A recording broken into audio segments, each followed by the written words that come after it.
একদিন দুই বন্ধু রনি আর শুভ নদীর ধারে বসে গল্প করছিল। গ্রামের পাশের এই নদীতে ইলিশ মাছের সিজন শুরু হয়েছে। চারদিকে মাছ ধরার ব্যস্ততা।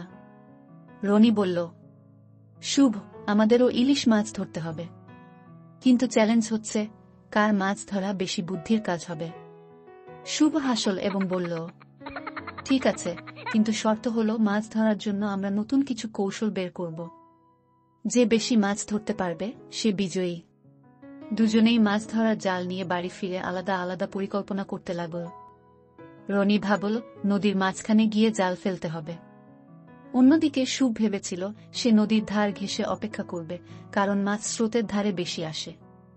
পরদিন সকালে তারা দুজনেই নদীর পাড়ে হাজির হল। রনি নৌকা ভাড়া করে মাঝ নদীতে গিয়ে জাল ফেলল। অন্যদিকে শুভ নদীর পাড়ে বসে ছোট্ট একটা ছিপ আর কৌশলে তৈরি করা খাবার দিয়ে মাছ ধরতে লাগল।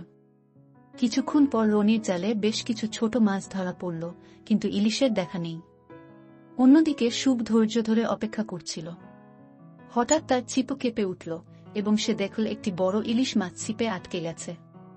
শুভ আনন্দে চিৎকার করল। রনি দূর থেকে শুভের মাছ দেখে ঈর্ষা করছিল। সে ভাবল শুভ হয়তো বুদ্ধি করে মাছ ধরছে। তাই সে তার নৌকাটা ধীরে ধীরে শুভের কাছাকাছি নিয়ে এল। হঠাৎ নৌকায় ভারসাম্য হারিয়ে রনি পানিতে পড়ে গেল। শুভ দৌড়ে এল এবং তাকে সাহায্য করে তীরে তুলে আনল।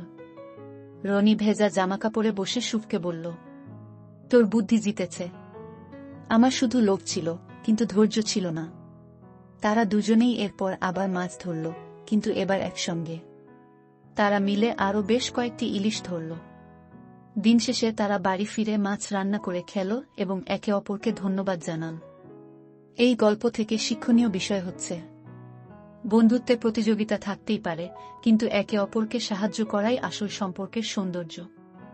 এই গল্পটি আপনার যদি ভালো লেগে থাকে তাহলে লাইক দিন, শেয়ার করুন এবং সাবস্ক্রাইব করুন আমাদের চ্যানেল ফ্যাক্ট জানে।